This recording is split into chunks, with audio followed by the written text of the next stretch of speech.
యుద్ధం చేయకుండానే పాండవులను గెలిపించినవాడు ఎవరో తెలుసా? మహాభారత యుద్ధంలో అత్యంత తెలివైన నిర్ణయం ఎవరు తీసుకున్నారు?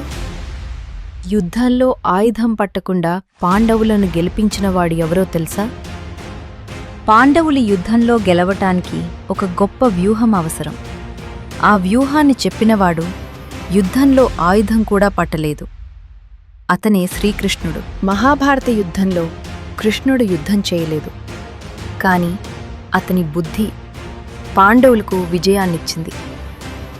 ధర్మం కోసం సరైన నిర్ణయం తీసుకోవడం ఎంత ముఖ్యమో ఆయన చూపించాడు. యదా యదా హి ధర్మస్య గ్లానిర్భవతి భారత అభ్యుత్థానమధర్మస్య తదాత్మానం సృజామ్యహం. ధర్మం తగ్గిపోయి అధర్మం పెరిగినప్పుడు సాధువులను రక్షించడానికి, దుష్టులను నాశనం చేయడానికి, ధర్మాన్ని స్థాపించడానికి నేను ప్రతి యుగంలో అవతరిస్తాను.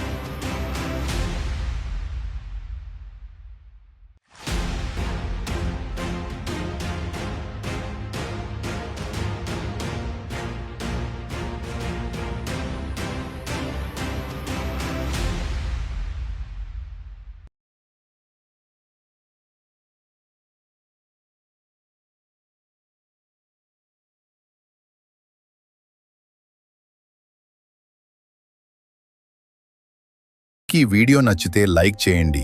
ధర్మం తెలుసుకోవాలంటే షేర్ చేయండి.